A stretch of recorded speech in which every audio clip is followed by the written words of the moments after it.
test this. Hello and welcome to Spittoon Stockholm Volume 2. Please make some noise like to notice that like there's some humans here in the room. Yeah, be loud, just like let people know at home that you are here. This is way too tall for me right now. Okay, that's better. Thank you very much for coming. I'm extremely proud and humbled and excited about the lineup that we have tonight because, yeah, it's top of the shelf stuff, man. It's just like, I'm super happy about it. Come in. It's like, absolutely welcome. There's a couple of seats that you can grab. Just let's play human Tetris here. It's getting cozy. First of all, quick explanation of what is Spittoon. It's a collective that started back in China. It's spread it out into the world, Sweden being the first country outside of China. And yeah, we've been collaborating with different organizations and different collectives. Among them, Hear My Voice, who are here tonight with us, and they're going to perform, and I couldn't be happier about that. So please give it up for Hear My Voice, that is here.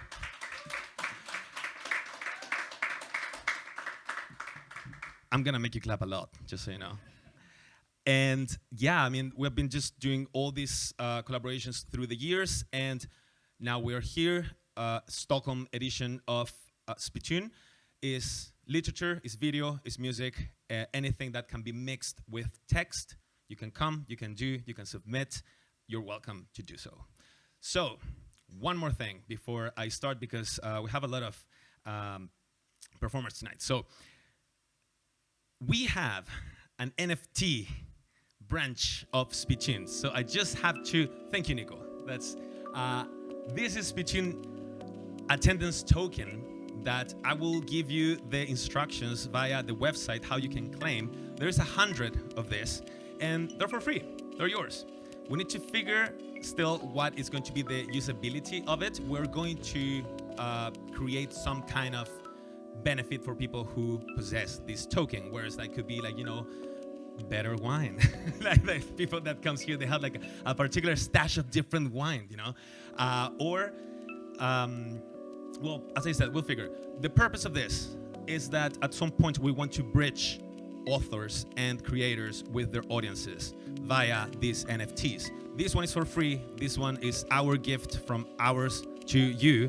So you can just keep it, and in the future, maybe it will be worth something. Who knows?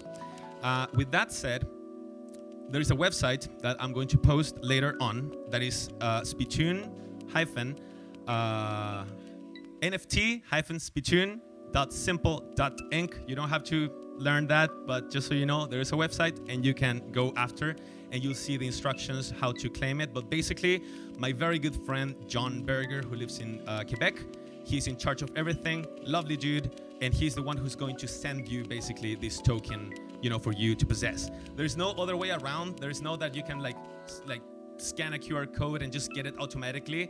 So you kind of have to trust us on that one. But this is a gift. So, I mean, there's no kind of like shady intentions behind it. With that said, we're gonna kick it off. First performer of tonight is one of the HMV, Hear My Voice collective. Please give it up. Big round of applause for Thando Fuze.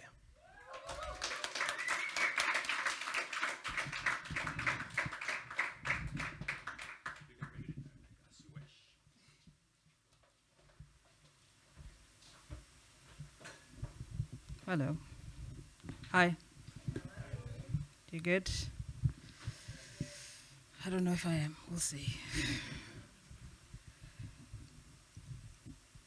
Weno mathemba ushaya ubani ile yandoda uyibize la qha ngiyesaba gibela nanti yashi qha ngiyesaba ehla mathambe ebheke ezantsi enyuka. In first grade, we learned about domestic violence. We learned about how difficult it is to leave. How difficult it is to leave an abusive relationship first grade. We learned about the abusive nature of men. But most important, we learned about the bravery of women. Now, I have a hard time. I have a hard time writing poems where women die between the lines. But that's where the world keeps placing us, ain't it? At the scene of the crime, being the scene of the crime, always in the line of fire, dying. On the sidelines of life, always flatlining, do you see how the world has turned us into endangered species? Warm-blooded mammals who once bore children, now barren with torn hymens, can't harvest, babies are miscarried. But women are expected to gather courage to bear more. For men who wear their manhood on their knuckles and claim to love more, it all makes it seem as though we were never treasured but traded for cattle and war, for chores and all. We were trophies way before the gold, and now they belittle us in boardrooms too and claim to know more, get paid more with their knees on our shoulders. Don't you know? We've become their corporate letters, constantly finding ways to cut off our tongues so we don't speak easy. We need to call seminars to mobilize, posting up collages of fallen women to make clear reference of our pain, refer to certain pages for tips on self-defense, because cops, they don't defend us, demand us discharged to prove the truth, then continue to molest us, break our bones in hidden places to remain credible, so in the courts, it's still their word against ours, and for men, their word is bond, except for no when it sounds like yes or no. There are no gray areas, just errors and broken bones and boundaries, but we know the world is male and man handles us with his cold hands and claims it equals, demands us to post up and fight for what's ours as equals, but fight how with no gloves and hurdles in each corner? Fight how when they still treat us like both corner shops and mannequins, displays where many can touch us like half-priced items, always trying to bargain with our bodies, dictating how we should dress them, always scoping our bodies for defects so you can sell them at different districts to whomever is bidding. Is it not enough that your illicit hands have traveled our skins? Sometimes I wish our melanin was flammable so culpable groping hands to set alight and set aside the sort of has-beens with sordid minds, set them ablaze at the stake and kill any arts to conjure lies. Don't you know? We started the rain dance way before the fat lady sung, and you should know all the hummingbirds still caged will soon sing and break chains, and when they do, they too will come for everything, starting with the world. Sizofuna umuntu wethu, umuntu wethu, umuntu wethu. Sizofuna umuntu wethu namhlanje. Nimthumela ngobani, ngobani, ngobani.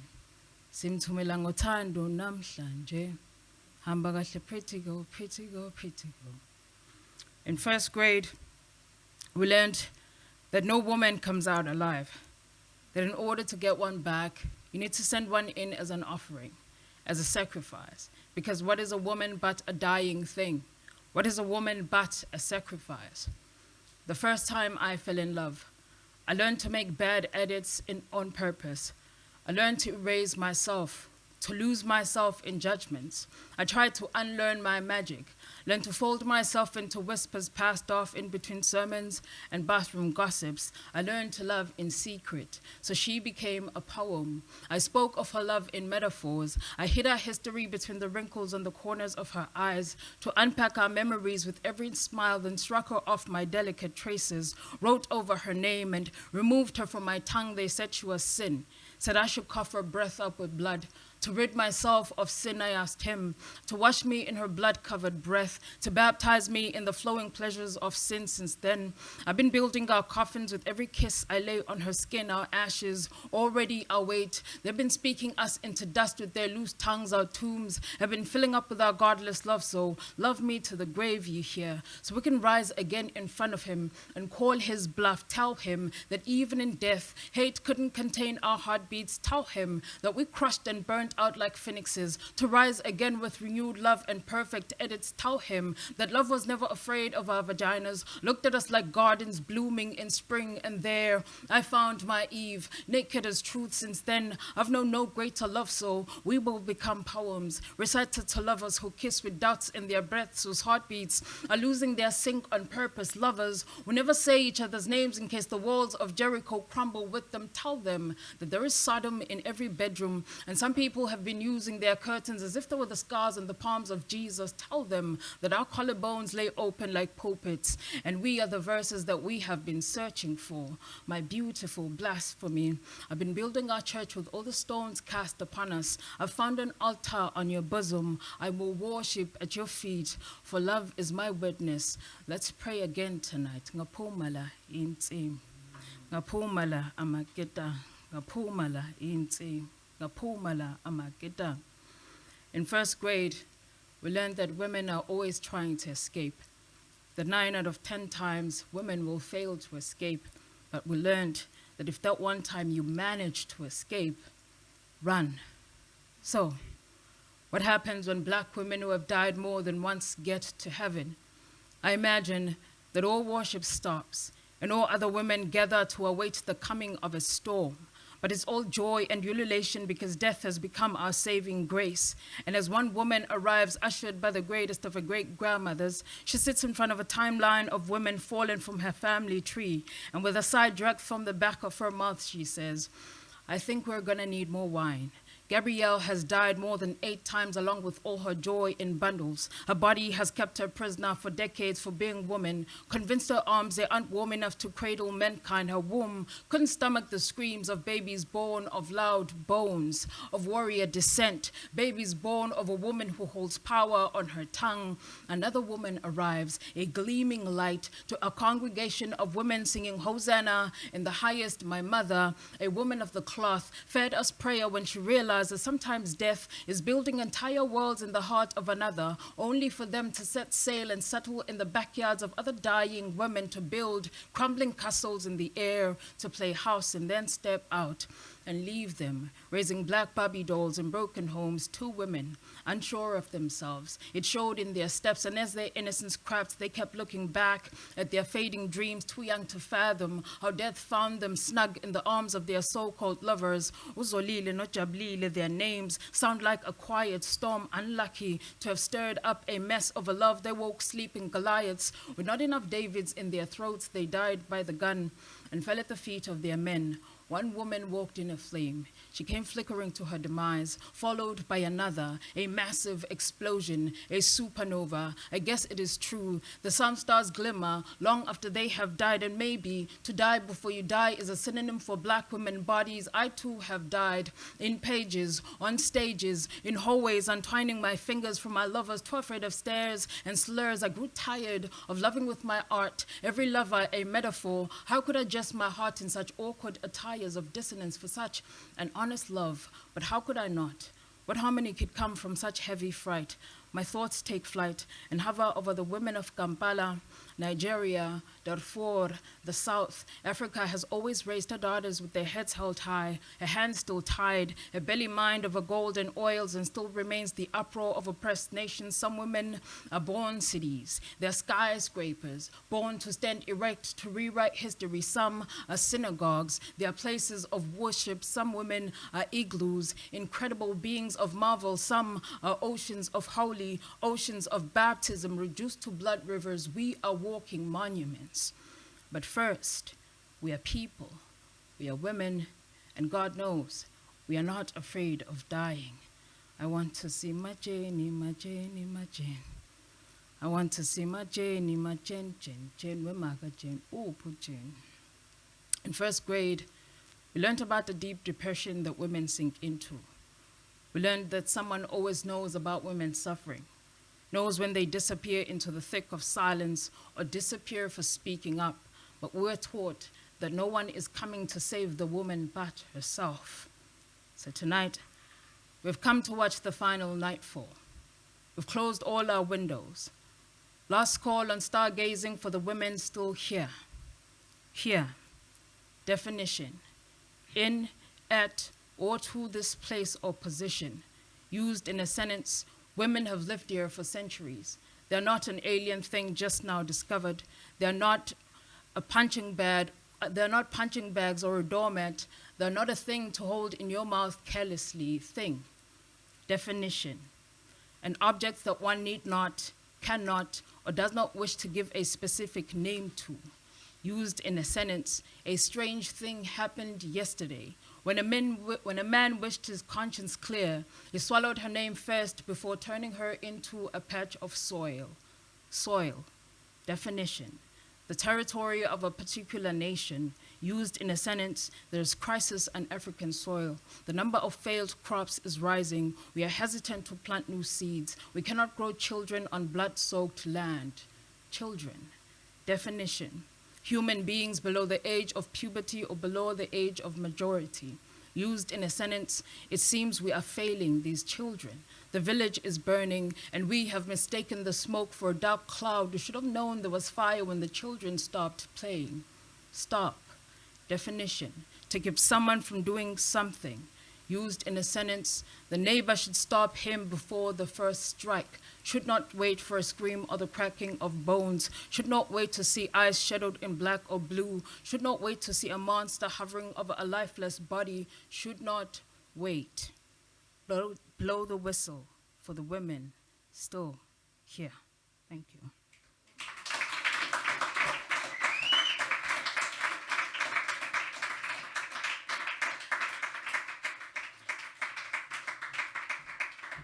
Please keep clapping for Thando Fuze. Oh, man. All right. Yeah, we're just going to fill up this very privileged spot for the most wonderful pomolo. Okay, people. So now, please introduce to this stage with a massive round of applause to Hope Netshivhambe.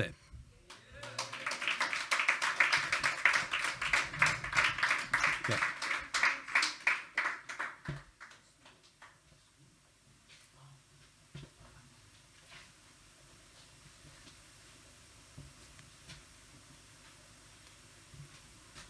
I'm just gonna unstuck my earring.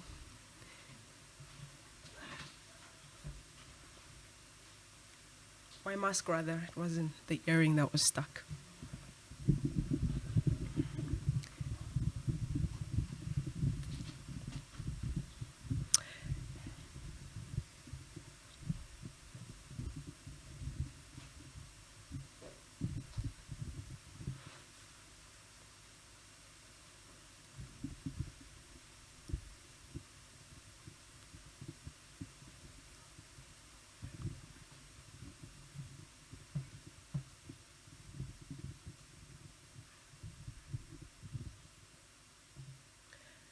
Last night I put my notepad and pencil under my pillow before I went to bed.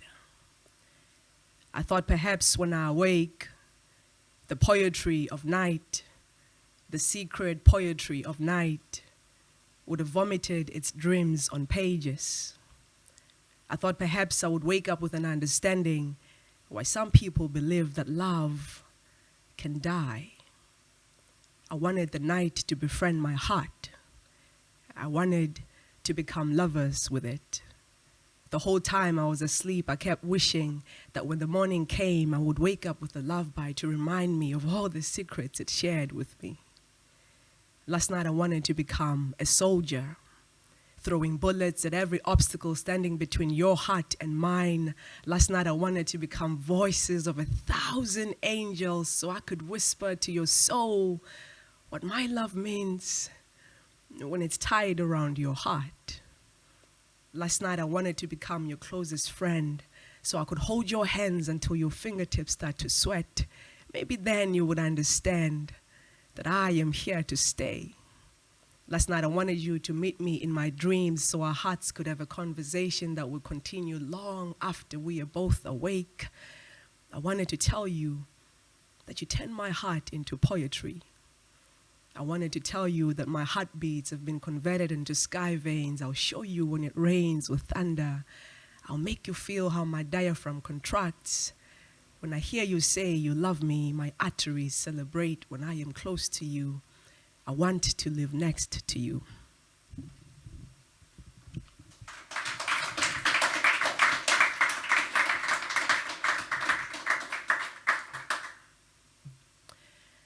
I am hollowed chest now. I am always looking for your voice. Still cannot stand watching you belong to another lover. Still cannot breathe at this sight. I find myself torn between needing you and wanting to stay away. What is in your touch that all your past lovers cannot survive without? What prayers did you make on our throats that we cannot unlearn your name? You are a burning flame, you cannot feel the heat, you cannot recount any of your lovers' names, you cannot forget, they cannot unlearn it. You have memorized living on your lips. You can say goodbye whilst eating. You do not find yourself needing easily, but all your lovers easily need you. You are planning your next meal whilst your lover is still mourning over you. Why does your fire not burn you? And how come you cannot feel the heat?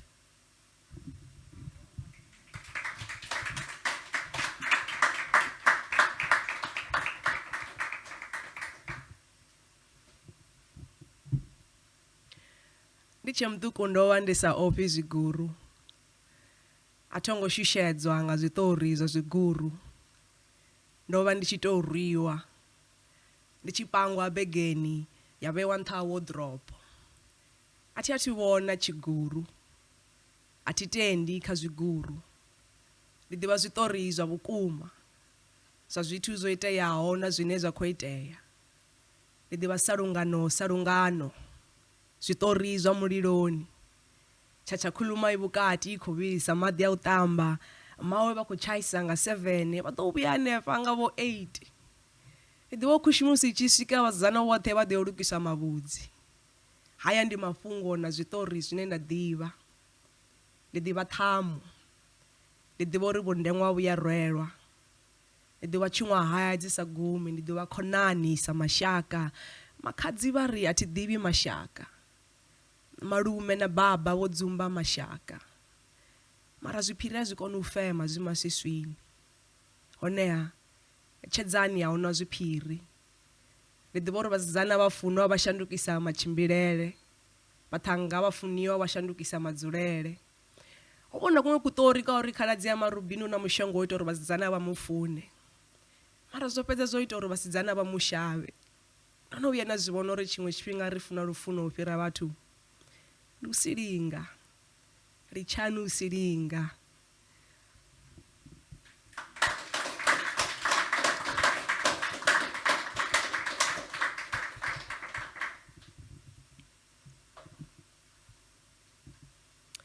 Photographs in the rain. My father's sister bursts into tears after my father dies. I think she's being dramatic. I do not understand why she weeps. My mother's eyes have become heavy. Her eyes are realizing hurt, old hurt. I am reading her a scripture by his bedside. She wants to see me strong. Dead men don't know how to soothe the pain in the hearts of women they wounded while they lived. Outside, a stray dog is chewing bones from a meat that was badly cooked by a stranger who came to our house to watch us cry. My siblings will return home on Thursday. When they return, my aunt will have war ready to greet them at the door. My father's other women come, demanding petty money and expecting my siblings and I to love their children. We are not at home. We have never been at home. My father drank the bottle and the liquor in it, but his chest had broken things long before then. No one speaks of the past in my house. Even the war and pain at hand is not spoken of. My mother's house is a tired wall, exhausted from keeping everyone's secret, even mine. The pastor comes to say prayers with us. He says that God is closer to the brokenhearted. It has me thinking, I suppose he has been close my entire childhood. But why haven't I felt him? When the pastor lives, my hands fall into sin, and even though I know it's wrong, I find myself embracing it and simultaneously strangling the life out of my spirit. Before long, I learn that I am no better than my father was. I am wondering if someone can pull me out of this. But no one knows the mud I have gotten myself into or how deeply drenched I am into it. But isn't that what grieved us? Make us forget that we are not the only ones drowning, not the only ones unimpressed with life or God. In this moment, where is God in this moment? But he's there. He's always there.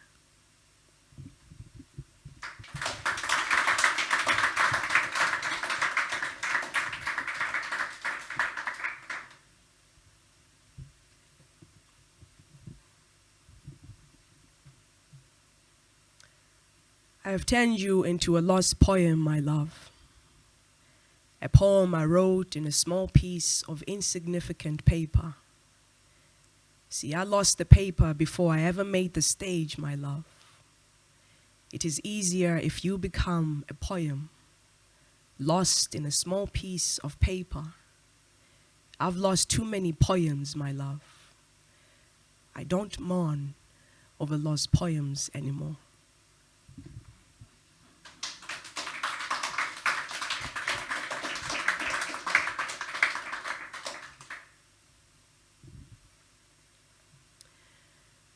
I watched my mother learn a new language in her old age.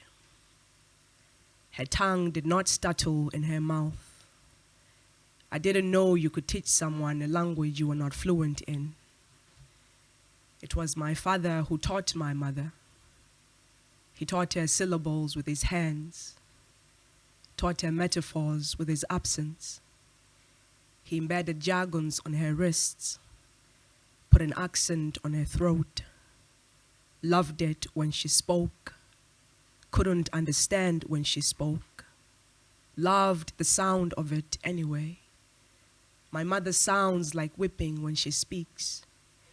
The earth vibrates when tears fall from her face. Anger erupts in me when she's sad. I want to become lightning when she mourns. I want to strike my father on his chest, forbid him not to speak, although I have many questions. My tongue cannot move when I am raging anger towards him. See, he taught me a language too, one he is fluent in. His tongue cannot move when there is blood on the door handle, so he counts on his feet to walk away.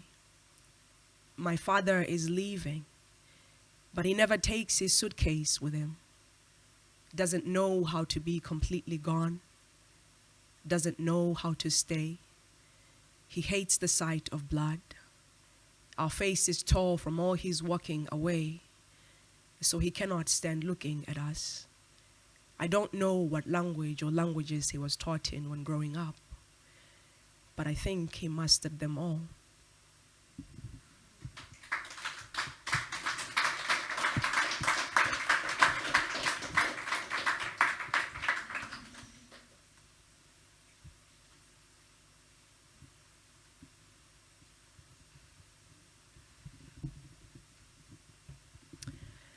This life has taught us that family has nothing to do with blood. And our fathers taught us that blood has nothing to do with family. And we too are children of war. There was no blood stains on the stoop of our houses for people to notice the war within. But we bled inside our mothers' houses, and our mothers bled inside their houses. Every day at the mercy of a broken man who break everything they touch. Our fathers touched us everywhere, even the palms of our hands. So everything we touch also bleeds. A blood family, bleeding blood that could never bind us together. We have never been together. We have witnessed each other bleed. Never knowing how to make each other heal, we are familiar to the taste of blood. Our father also touched our tongues, so we never spoke about the fire in our house or our mother who was too afraid to run away with us. Children from a house of fire will often come out with invisible third-degree wounds, and the girl is likely to fall for a guy who epitomizes her father's madness, and her mother will tell her, baby, didn't my experience teach you any better than to stay with a man who only knows how to love you with wounds and bruises and all those things you have to hide with that expensive Mac foundation until you do too much to hide in the end? In the end, you cannot find yourself. I try to teach you when you were little not to fall for a guy who doesn't know he's a man. Because the best a broken boy knows how to do is break the women in his life. And when he's done with you, he'll leave you as broken as his childhood.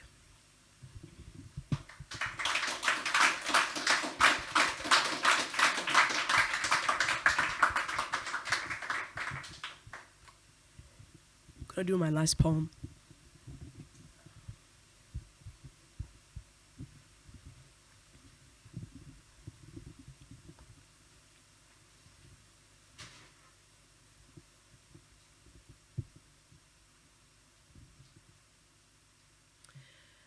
I have always associated suitcases with leaving, bags readily packed for exit, a somber face with indifferent eyes.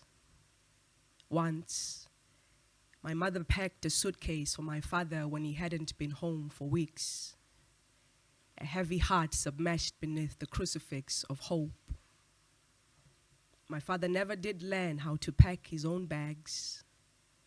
Later, it was his kidneys that did the packing for him. When he died, I saw my mother's will for life exit in her eyes. I knew in that moment that she had loved a hurricane for most of her life, that sometimes women deny themselves freedom, that there is a kind of love that drives you empty, that other times people are too far gone for anything less than deity to save. But before his kidneys took pity on us, my father unpacked the suitcase he found waiting for him, became more articulate in stacking wounds against the walls of our homes. I saw my father nest the backbone of his unmerciful tongue. I saw him drink himself into a bottle. I saw him lose his will in the bottle. My father's will became the bottle. My father drowned in the bottle in the end, but it was the rest of us who grasped for air. Thank you.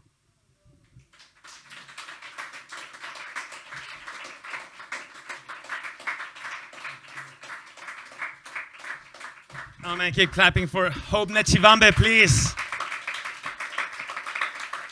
All right. This is what we came for. Satisfaction guaranteed. Told ya. Okay, people. So next performer is one dear to my heart because we collaborated once. So please introducing to this stage to the poet, performer, and musician, Modise Sekgothe.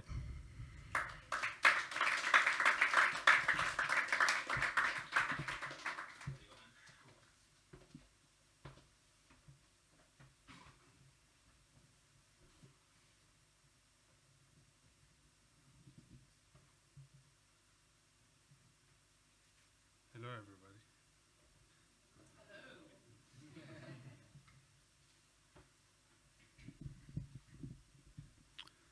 Hello.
returns to a mine when all the gold is gone.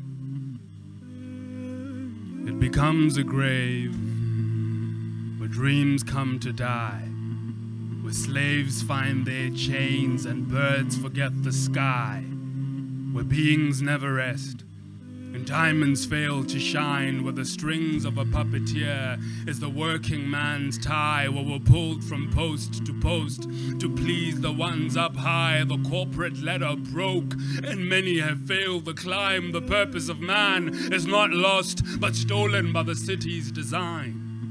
And our barren mind, mining us of our marrow and the minerals inside. The oldest of gold is the soul, so easily sold in this cold. A hole of horrors, a harem of whores, where bodies are sold and yonis are pawned, vaginas galore. For a dime or a dollar, she arrived here a virgin and sold her clitora. Had her eyes set on the sun when the horizon ignored her. She eloped with the night, for the day never saw her. A lady of the night with an armor of horrors. She will sleep with you tonight and tomorrow with your brother.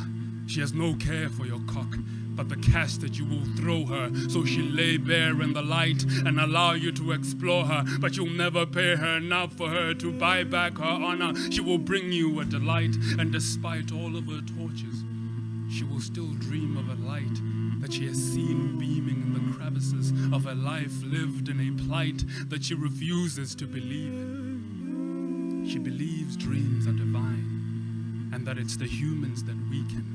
The dreams live in the night, and that her kind easily reach them. It seems she's the enlightened one, continuing to smile when hope has lost its beacon. She's in the business of love, the service of embracing demons, so she'll binge drink all the light that comes to her every weekend. Every man makes her wife, and the marriage lasts for a season in the form of a few seconds or minutes of fun and freedom, the thrill of a life lived, unattained, unattached to a single human. A queen with calloused hands, feigning a failing beauty, obscene and underdressed, sworn to fulfill her duty and give hunger her best. Tantric goddess, waiting for Godot at the corner of Polyan commissioner, missionary specialist, visionary catalyst in the business of pleasure, an expert in the fields of fornication.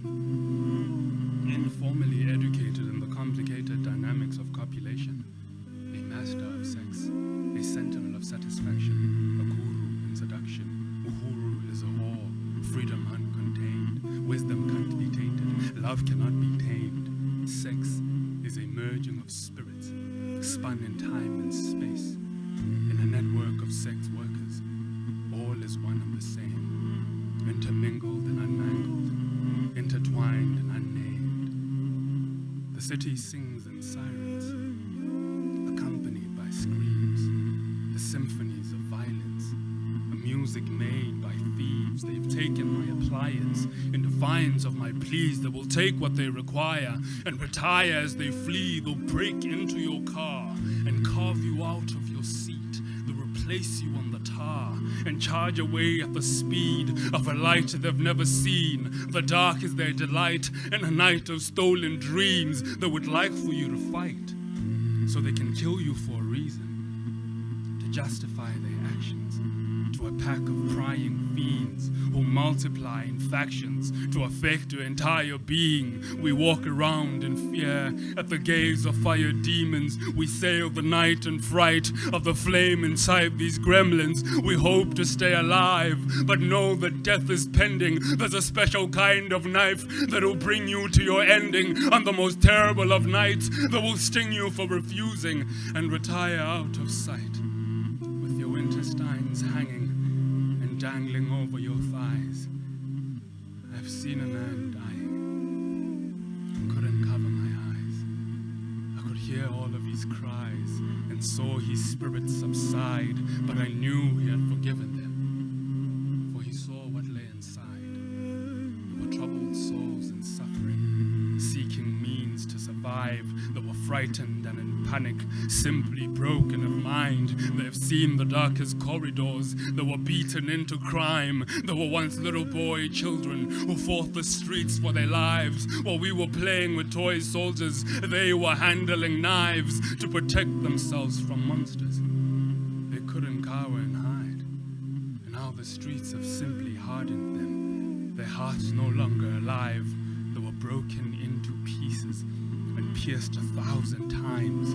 They have never known of kindness. To them the world is simply cruel, and they are cruel and kind. They simply never got the chance to see it like you and I. Now they've grown up to be things in everyone else's eyes. We are blood guns. Blood shoots out of us so often, it's made us popular with coffins. Coughing out a generation of orphans, often offered up for sacrifice. Drops of blood bludgeoned out from within. Black blood has always been too thin. It's always run too fast. Even after feet give in, it knows what it means to keep running. Our blood keeps running out of ideas on how to matter, on how to be worth something. It keeps running, rampant in the streets, looking for faster feet, looking for freedom, looking for something to eat, looking for healing. Our blood leaves our bodies screaming because maybe they'll listen if it's not speaking from behind black skin. Every blood trail leads to a black body lying still somewhere. And it keeps running. Trying to run away. Trying to show them our pain. Trying to have them refrain from shooting, from looting our land, from exploiting our chapped hands. It keeps running, running down the same streets that are named in the name of black blood seeping. Our bodies are too familiar with the concrete. Our blood has been running on it for centuries, dripping from white hands. And today even black blood have black hands have black blood on their hands as we speak. It keeps running. There's nothing more familiar to the other than bullets to black skin. Something about hot metal and melanin has become too kin. Something about blacks who don't run results in fatal stings. A bullet never lies, but it loves it when black people lie, bleeding, with their blood running and their hearts no longer beating. If a bullet didn't know where to go, it would go to a black thing. That's what's most familiar to it. As with heat-sensing missiles, it senses melanin and goes in. If a bullet had a home, it would be inside Azanya's children. If a bullet could speak, it would speak in one of our indigenous tongues and immediately head towards its kin. Then again, this country is a broken machine. The cogs are cocked guns. The calls for change are the flung bricks and the clutch sticks we swing before we run. A bullet fathered by a gun fathered by a finger fathered by a blue giant fathered by a tyrant who tears apart all he finds to find. What else did I die for if not a spot on a museum wall? If not to have my name on a dirty street? If not to be a sinking song before the marching hordes begin to flee? What else did I expect to be? What else is revolution for if not to bleed? The only thing that revolves are the doors through which we each leave the mouth of the beast. I am counting all the fallen and I am running out of fingers. I figure the figure is a number that infinitely breathes and breeds more of itself as it heaves. Our history only recognizes blood. The books are written in red mud and read through tears. shears as our insides tear apart. The razor wire is there to constrict our hearts. They erase our wise fathers and write them off as wild thugs. The rays of white lies, the raids on our broken lives. We are raging ravenous crowds, raising the howl that lives inside us. We are ready to topple it down, even if it means our lives. We're barely surviving anyway. Some of us would much rather die than live in this vile thing you call a country. Some of us are already dead. Some of us are dying inside. Some of us see the bullets coming and decide not to hide. Some of us simply protest as a nobler form of suicide. Some of us is most of us. Most of us just want to fucking die.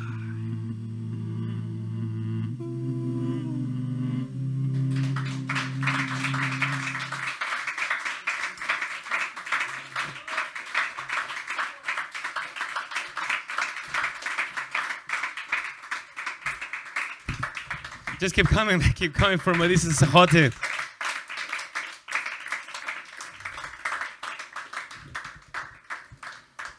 I was very unprepared for that. It's not ready at all. Okay, people, we're gonna keep doing this. Please welcome to this stage to our fourth performer from Hear My Voice. Yes, fourth. Please welcome Sabelo Soko.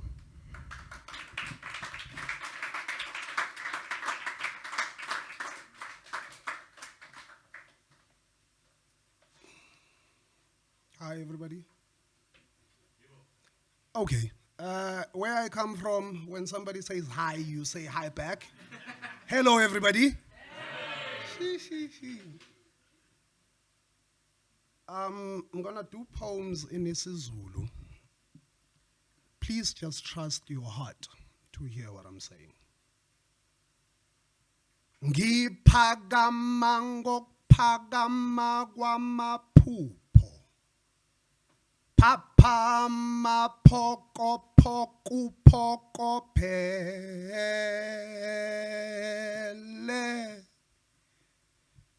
Eksemina nginephupho lamadlela qhumandlavana kuhliphika imikhaba namakomishana ababhishopi abakholwa ngamakokosana ngenamva kwendlu okuvika inkemane. Leli yiphupho lenqolobane ichichima imbewu yelikapondi zambane. Emehlweni emvukuzane umuhlwa nejubantendele izimpande zomtsinsi zizimele. Ngisho ubutsiritsiri benyekevu bungakhashwa ukukhala kwesikhove esikhuluphele. Kungaphakama iphunga lomakhelwane oshanela amabalanga amadeve endoda engenankotha. Leli iphupho eliphushwa izibungu eziphila ngomlotha. Emva kwephaphamani noma kanjani. Zidonsa amalayini ngathi zotshala utshani. Zilingana nalamagundwane akwi-cabinet by the cookie jar. Just that zona ziphakamisa ujar. Zithi fireman ungashisi la. Be sure the light loving fire of aboRaspi lamyeni still burns beneath the hill. Vala zisho ziyamazi no Commander Panimlokwane. Elazo yiphupho elidumayo. Liqoqa izulu lezandla liyanisela livusa abalele liyabagijimisa abacwebezela ngegazi labantwana benhlabathi esibukweni esikhamisile liyabagubhela gubhezela like the flintstone that holds isandlwane on mam nomhlangano Beauty Mkhize's order of luthuli for inhlalonhle emakhaya nginephupho lezivuno nombilini entombe ngombasa kulesomiso sokuzenzela nginephupho lesiphethu for the children of the future. No more Pinocchio presidents please namaphoyisa esifunga ngakholwa to serve and protect ukugombela kwesakho qeda umoya. Let men care for human breath, then who blows the phallic bomb that stains the full moon? Who touched the firmament without a silver spoon? Before my lungs became a quarry for shooting stars, my mother had a dream. Wasigwa, wawabona mathumba kathinta izulu ngezandla esiphelele emahlombe. Nginephupho lamatshe eduze kwemfula. Ngoba entendeni yothi ngolobumbano kunehlwili lomhlaba lasala mhla inkomishana yesiphambano igezi izinyawo zalopinar who ran PR like an abattoir, the handler of the bloodiest massa. Ugqoko kwaqotshelwa kulomkhulu came from his command ngebhodwe lesizulu. Kwasabalala amagobolo ndemizi esangweni lalenkululeko mbumbulu. Ngangisesembewu eqhumisayo when I first heard ezinye zofeketha. My mother's father worked the land for life. He lived for the importance of seeds and their explosive patience. I see mkhulu in my sleep sometimes. Ungibiza ngendoda yala ekhaya. And he plays me homeless ye black mambazo. Qede khamba ugesi. We prepare the land for another coming season. And before the darkness of its new dawn swallows us, Mkhulu reminds indoda yala ekhaya to call out the light. Uthi wothi woza gesi. And it floods the land. Always. Kwakunezinto ngisemncane. Abancane babefisa ukuba badala. Abadala babebheka abancane. Abancane babethanda izinto zabantu abadala. Abadala babefihlela abancane. Abancane babehlonipha abadala. Abadala nabancane behlonipha impilo. Bezotha uma kunesifo. Isifo kwakuyinto yabantu abadala. Ngisemncane ngangizesaba izinto zabantu abadala kepha ngangakwesaba ukufa. Kwasonto skole kwathi ukufa nobuthongo kuyafana. Futhi abalele bazovuswa. Ngisemncane ngangisaba ubumnyama nosuku lomngcwabo. Ngisaba umsindo wesihlabathi esiyoshoko ogubhu ngaphezulu kwebhokisi ngiphakathi. Ngivuke ngifile. Ngisemncane ngangikwesaba ukufihlwa ngiphila.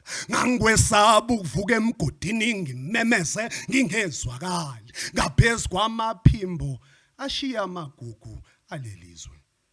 Ngisemncane ngangikwesaba ukulala ngedwa ethuneni lami. Namhlanje umhlaba ushintshile. Kugcwele emathuneni, kugcwele emakhazeni. Abancane bamela abadala. Abadala baphenduka abancane, abancane nabadala abalwela ukuphila. Ukufa kuyimpilo. Indlela yabancane nabadala. Sengibheka abancane bami nginokuzibuza. Gazi mathambo esabelo sami nophelelaphi. Nginganifiseli nomhamuko wentuthu engenala ngapi. Okay. Yeah, you can play it now.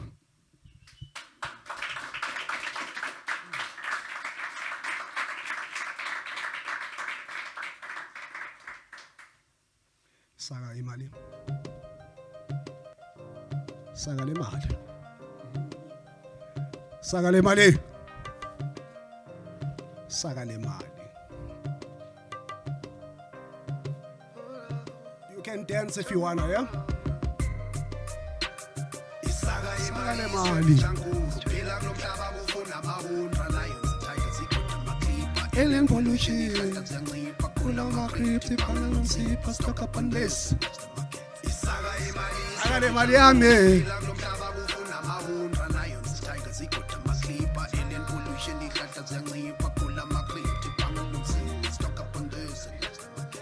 When the fat cat volunteers to put down the clot, remember this part.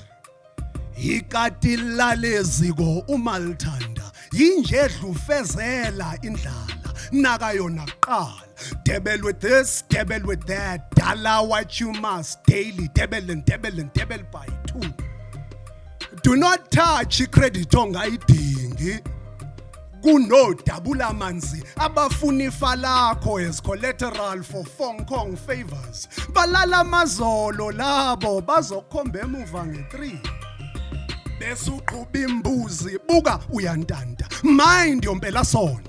Fortnights, borders, mandana, just another mjika Joe. Your priority be the gravity that grounds the Kombela stance makumbino man. Ungangezwe lakhe wabusa. Izwe linjani madoda izwe lotshwala. Umizinto sihlangana. Umhlaba uyasivulekela. Move fast, plant your harvest as vast. Your seeds deserve the diversity of your open palm. Now locate your calm. Within the quakes, embrace your cold feet. Ungazikukumes. Too much hot air lulls the senses and ektiwumuntu more than 6. When you have the means, family gatherings will not begin ungakafiki. Ungajike jozi manje. Just do not forget your place emasimini. U7 makube u7. Ungabalindisa abantu abadala kuze kushaya u7. This bloody ism is a capital double up to double amafu, with sharp turns and 8-shaped cats calling the shots that kill melatonin shooters. In this dog and hits dog, eat dog, eat dog, eat dog world, one that breaks the chain is more likely to get chewed by other things than die hungry nje 99. Angithi bhatha bathi ukhweba ngento nayo. Goods or services for as long as vumelwano. Chika onyani might be your nigga, my nigga, but hayi ngomakweledisa. Abangani abomkhaya bayasokolisa. Bazokutrayisa bakudrilise bakushayisa uzamthilile. Before ikhalethilini yakho uzoshaya izandla zabomkhosi. But marakodu uzothini? Dala what you must and keep it moving. Dabble with this, dabble with that. For ini namangazi, but I am sure. Bacabanga ukusithengisela something. Labo Kombela. Cheva lami. Phila kulomhlaba. Maklipa. Stock up on this and watch the market. Saga le male. Phila kulomhlaba. Ufuna mahundra. Lions and tigers.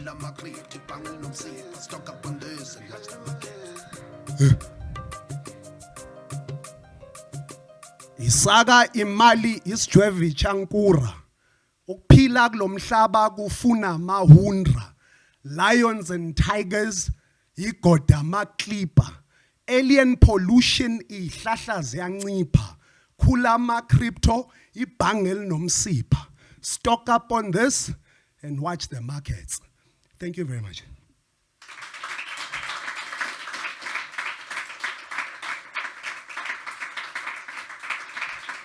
One more time from Sabelo Soko, please.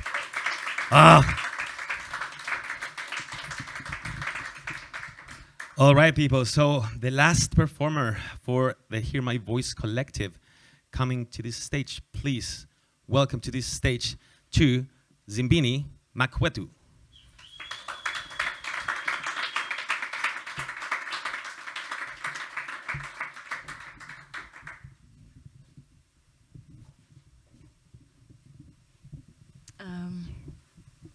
Thank you so much for pronouncing my name right. Doesn't happen all the time.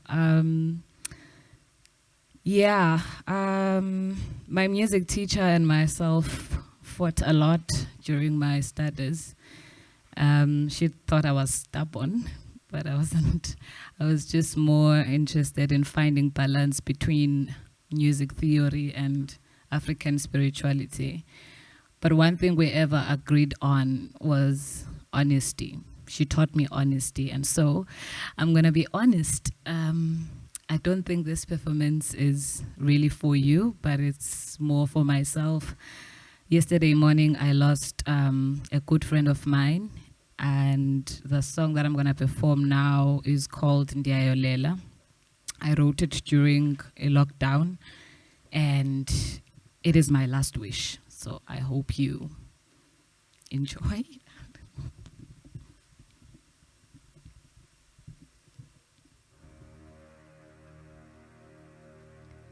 Eqokelelana mafu ephefumlelwe bubumnyama nelaliqibile kubuqatso dilufezele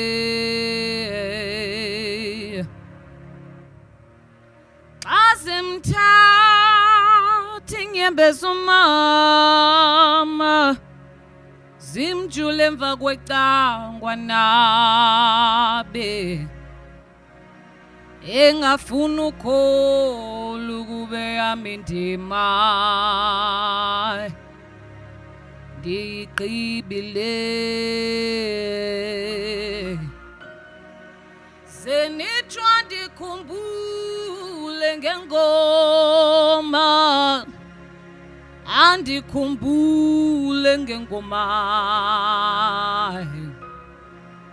ndiyayolela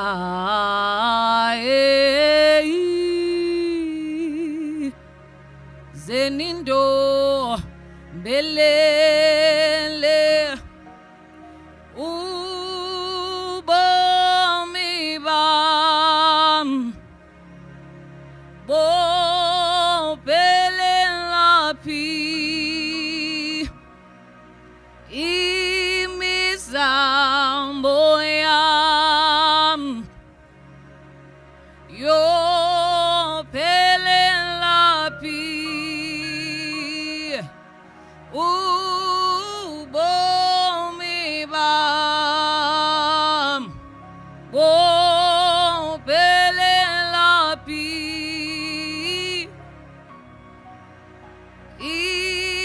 imizambo yam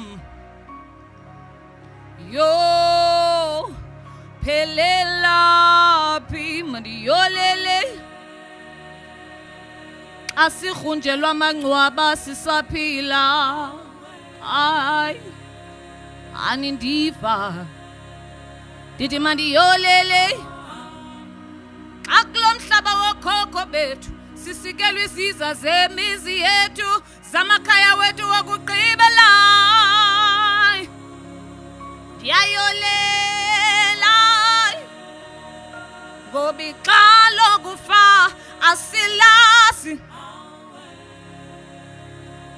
asisasikelwa nofezinyawo sisikelwe iziza zamakhaya okugqibela funani izaza zami sidingo esokuqala senimthuthuzela umbama nitshwa ndikhumbule ngengoma nani nindikhumbule ngengoma ngoba phezu kwengcwaba lam andizifuni inyembezi hayibo phezu kwengcwaba lam andifuni nidangale phezu kwengcwaba lam andifuni nidandatheke phezu kwengcwaba lam ndifuna kuhlatyelwe ndifuna kuvunywe ndifuna kuxhentswe ningayeka ukombela uthulile ungekaqumi phezu kwengcwaba lam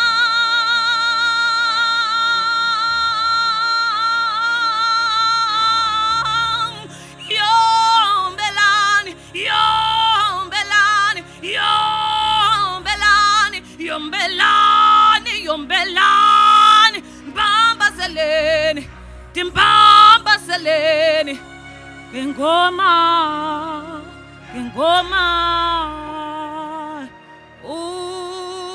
ubomi bam bopelela phi imizambo yam yopelela phi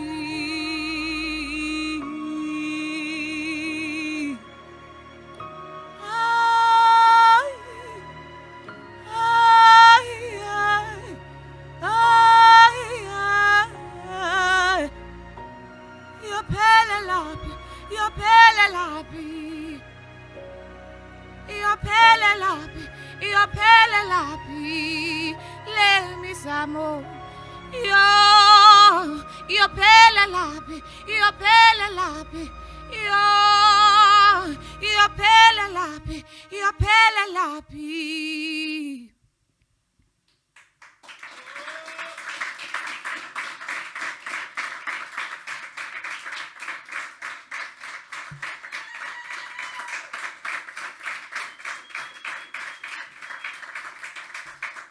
Keep clapping, please, for Zimbini Makwetu. Louder!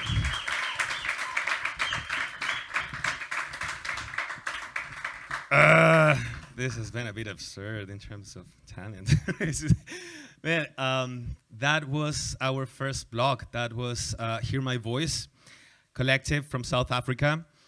You just saw it. I mean, you saw the amount of talent that they carry. They toured the book fair in Gothenburg, and they were gracious enough to come here and to just do what you just saw. So please, one more time, clap super hard for like...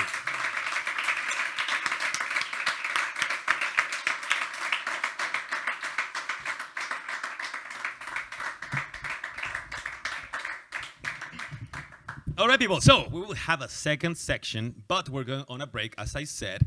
So people at home, they can watch the documentary that is called That's What's Spittoon About. Starts with Letu. I forgot about that. The first shot that you see is Letu. She is a hyper-talented poet, and she's also, with Hear My Voice. And also, shout out to Aviso. Also, he's world championship. He is the world champion of poetry, of all things. It's like, okay, like, who's your friend? The world champion of poetry. What about that? It's like, yeah, sure. Now, please have a refill, grab some wine, go to toilet, go out, stretch your legs, and I'll see you in about 22 minutes. I mean it, 22. That's the length of the documentary, so please come back in 22 minutes. People at home, just enjoy the show. Okay, people, see you in a bit.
I forget the words. Yeah.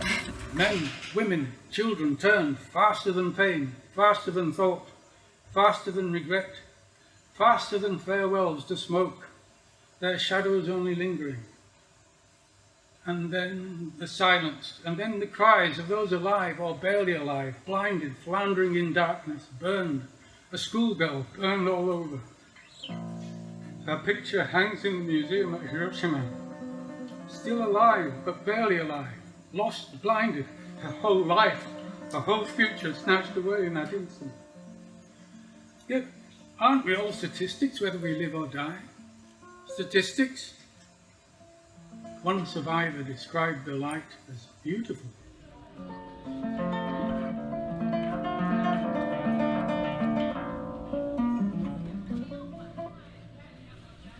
Beijing is a city in flux.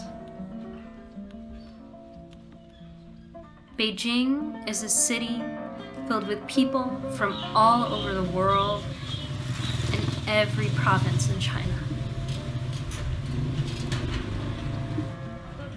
You have to be there at the right place and the right time. That's what Spittoon is.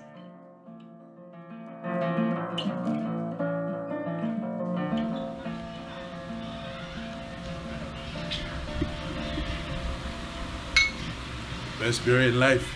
It's not free. This setup is amazing, man. I really dig it. It's got a lot of bad. Oh, was it really shit before? Spittoon shows a different side of a city that a lot of the world sees as a smoky global capital.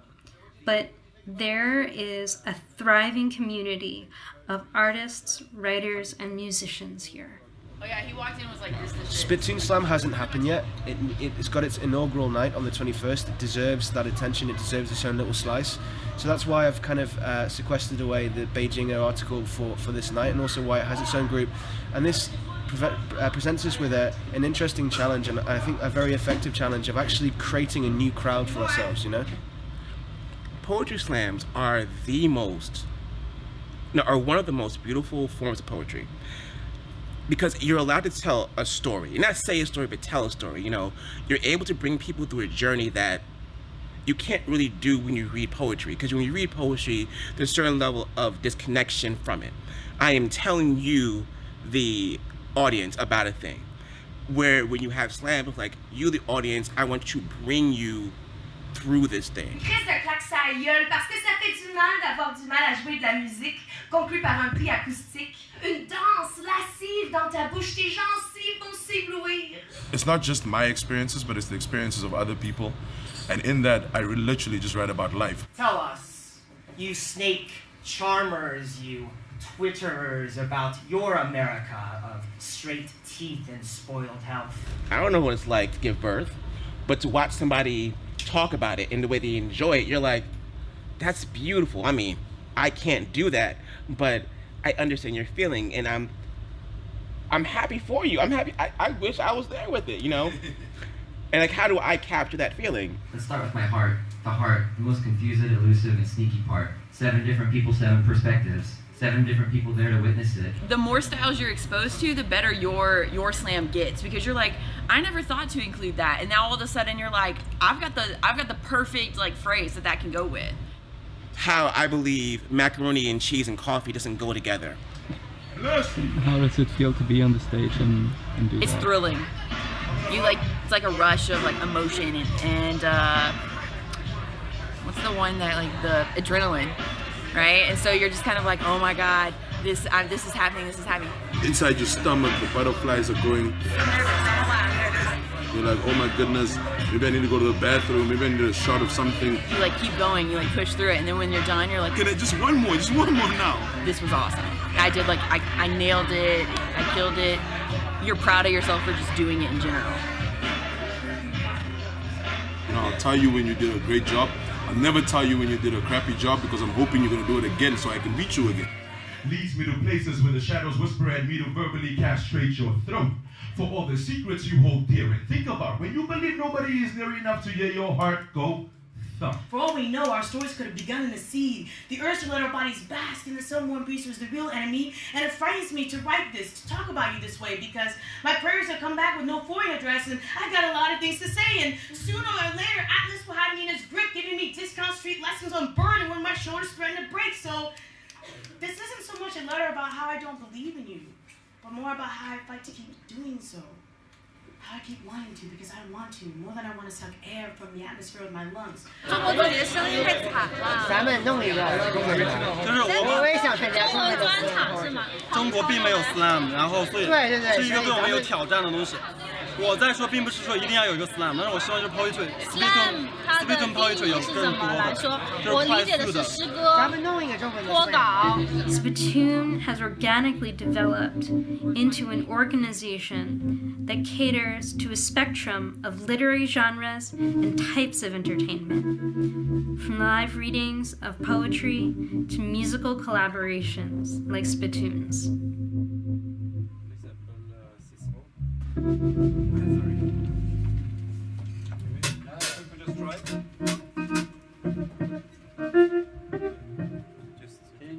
Yeah, hello. Do you want me to just stop where I feel like you can just do whatever you want? Yeah. Okay. Yeah. And then when you guys finish that, I can go into the second part. Yeah, or just like start when you feel like there's when you should start. Okay. So we just don't go on. Okay.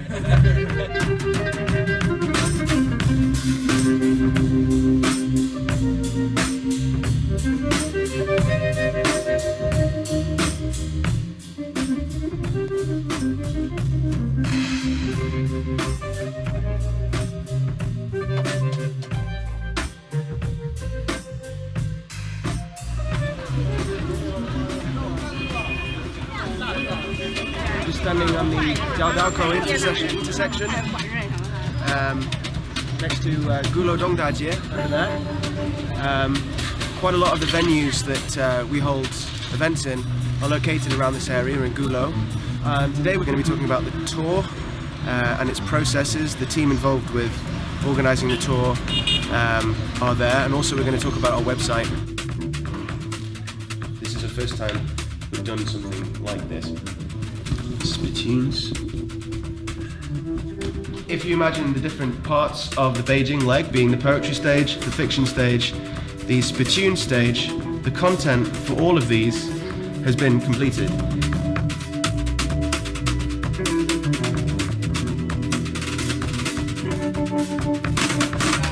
One night I met a guy who just come to Beijing and we were sitting drinking together, and he said he was a poet and he wanted to start a poetry night. And where should he do that? And I told him Mano, and then from that was Mapburn, and from that came Spittoon. And when he told me he was going to do it, I honestly thought it was going to be like a very nice thing to have in Beijing, but something very small. And from this, it has grown and grown into this slick, amazing production that is Spittoon. Spittoon poetry, Spittoon fiction, Spittoon slam poetry, Spittoons, Spittoon on tour, Spittoon magazine. So they have taken a good idea and pushed it as far as it can go. It's amazing. I'm in awe of them. On the shores, the millions upon millions left behind, ripped from their homes, and land protect every breath. My body dreams borders, borders dreams. Our people follow, seek life. Let shine the heart to unstoppable fear. But time arrives and we fail to free tomorrow. A new child is born, ignored again. Our voice again. Again. Again. Again and again, God. God.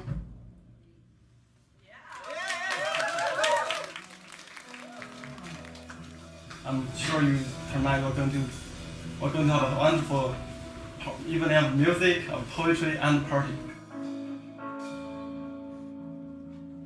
At any one of our events, in our magazine, there are people from all over the world, mixing and collaborating with the Chinese literary and artistic scene through translation, through artistic collaboration.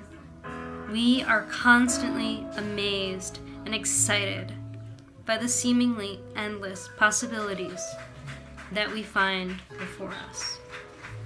One light-filled morning, the young earthy state pushed through the dried ochre of the fields, sending swarms of insects buzzing away to crisp under the sun. An ultrasound of the fetus, a courtroom, The Gerber headquarters. Gerber should be paying for her defense, but instead they're covering their own heinies. They don't want to be liable. She placed special emphasis on the word liable, slowly drawing out each syllable. All his life, Atlas grew up believing that shadows simply didn't matter.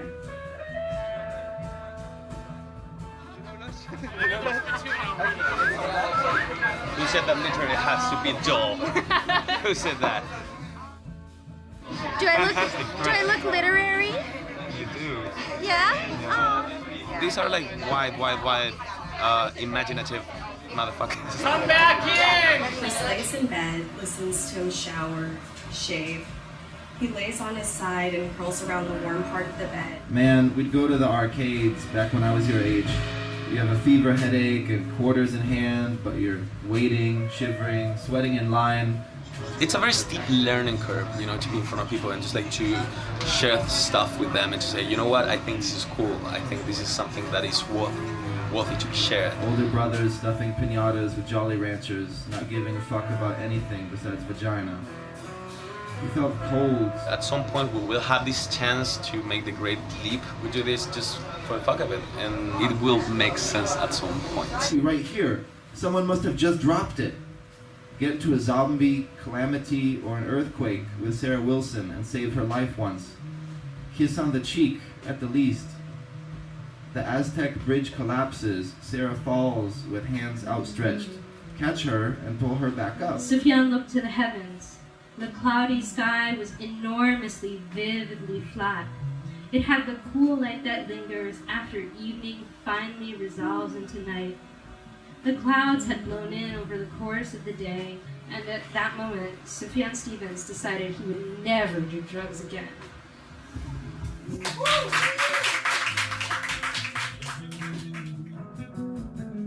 I help out with internal management and information processes, so that means making sure all of our different teams, such as the fiction nights, poetry nights, slam nights, workshops, literary tours, multi-city literary tours, making sure all of our teams are connected and updated, helping plan events and think about the best ways to go about creating our brand and advertising all of our events and publicizing them and getting people involved.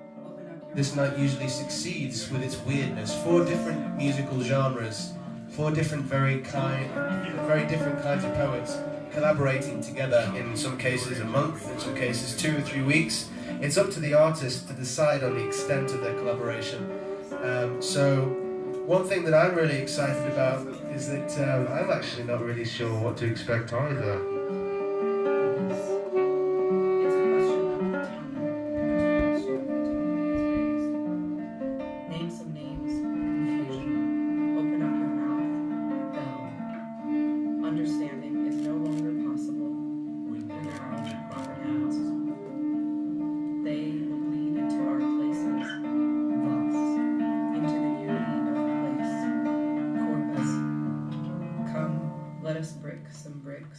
Let us fire them in the fire.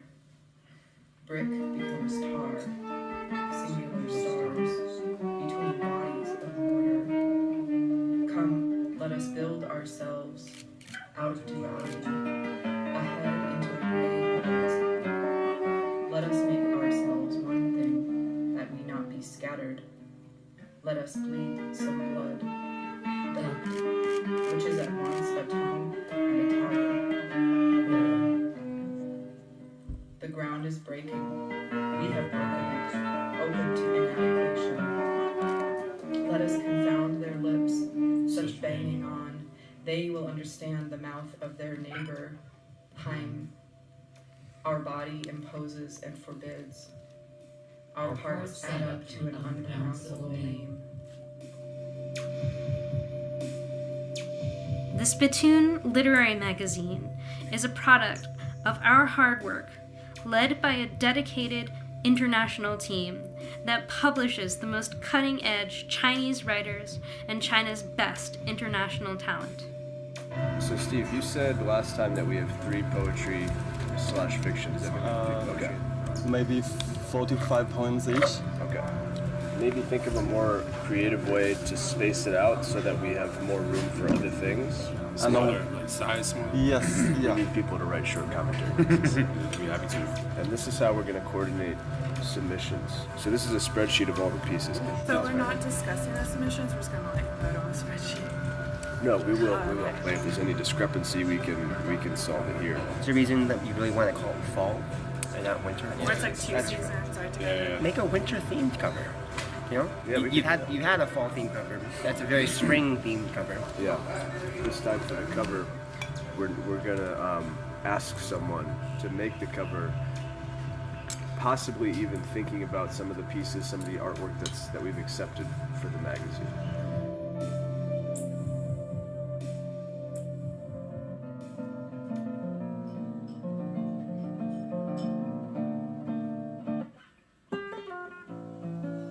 We had thought no pain would be too much. We had planned for death after death after death before dishonor.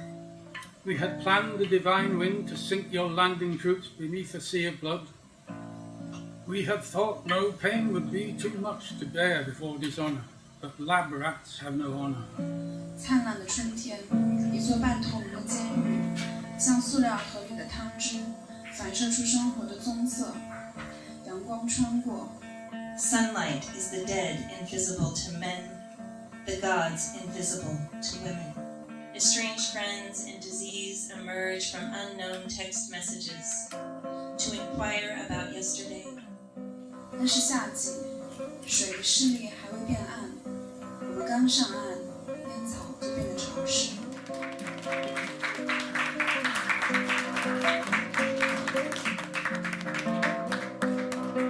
As our community and the scope of our projects continue to grow, we can only be emboldened and excited at our opportunity to broadcast literary China to the rest of the world.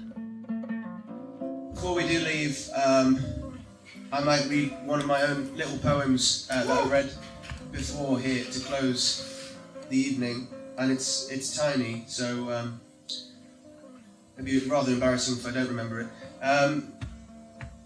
It's untitled as well.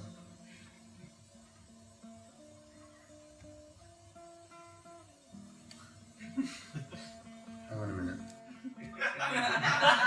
Slam. Wait. Thank you, man. I appreciate that.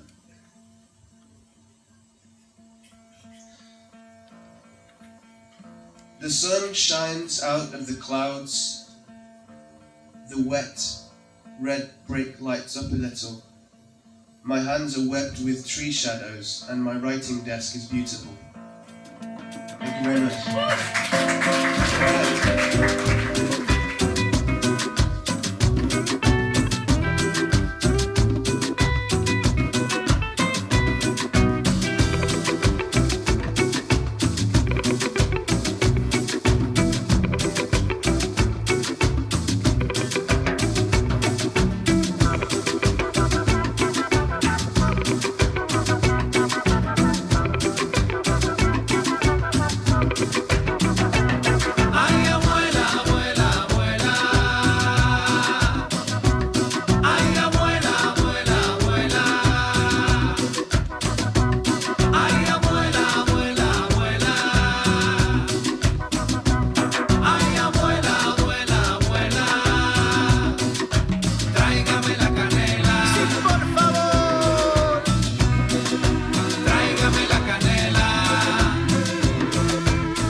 Second section, ASMR of this event.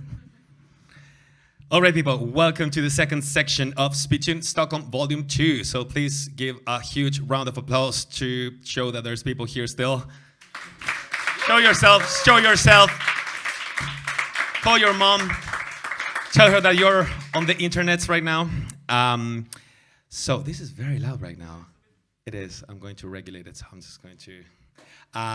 please welcome to this stage two poet from Gothenburg. that came all the way to be here. So I'm very happy that she's here, and I'm glad that we reconnected. She's an Spittoon OG. She's been there before, back in Gothenburg in 2019 before we stopped because of the pandemic. Please welcome to this stage to Zahra Hassan.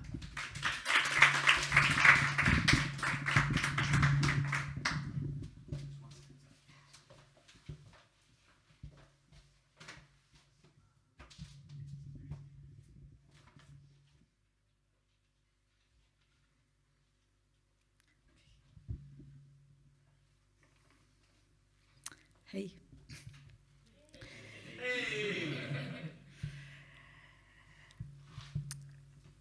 Ingen vet vem jag är.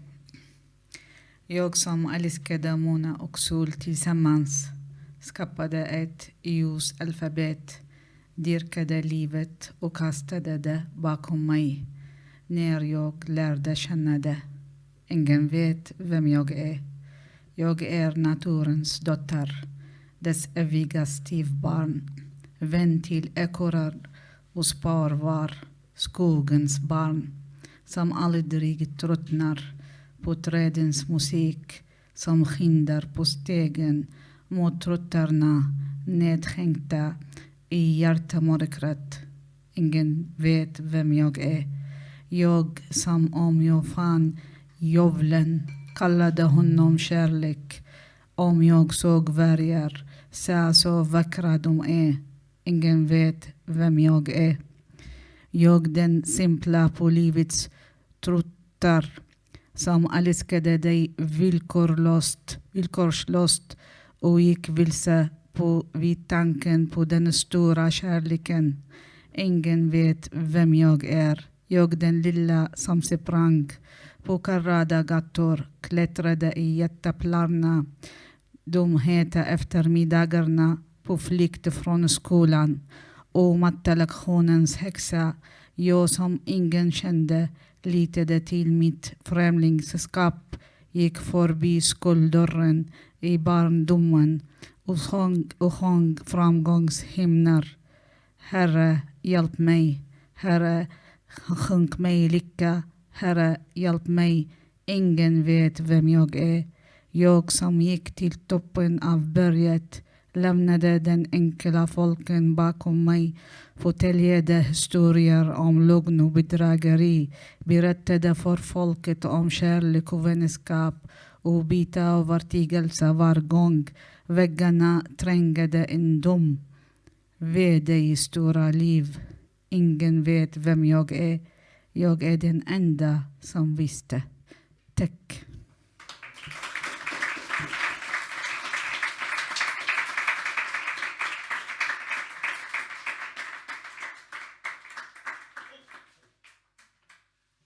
One more time for Zahra Hassan, please. All right, so Spittoon is fiction and poetry. I was supposed to say poetry and fiction as well. And yeah, if you have written books, we would love to hear them. So please bring them as our next guest.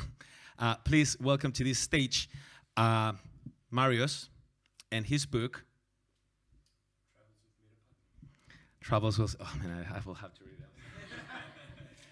I was so focused in the first section, and of course I had to drop the ball. It wouldn't be a Spittoon if I'm just like not messing it up at some point. Travels with Meera Patni. So please welcome Marius.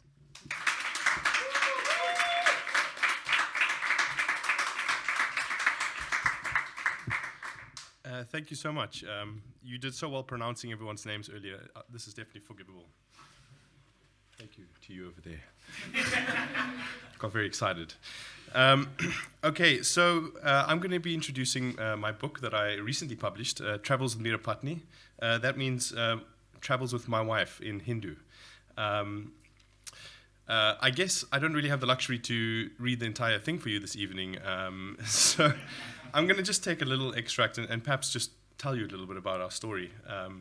And it's essentially a love story that I wrote for my wife, Meera Patni. And it starts about a decade ago when the two of us met each other in South Africa. I was working on the construction site, and she was working in rural Eastern Cape in South Africa in the hospitals.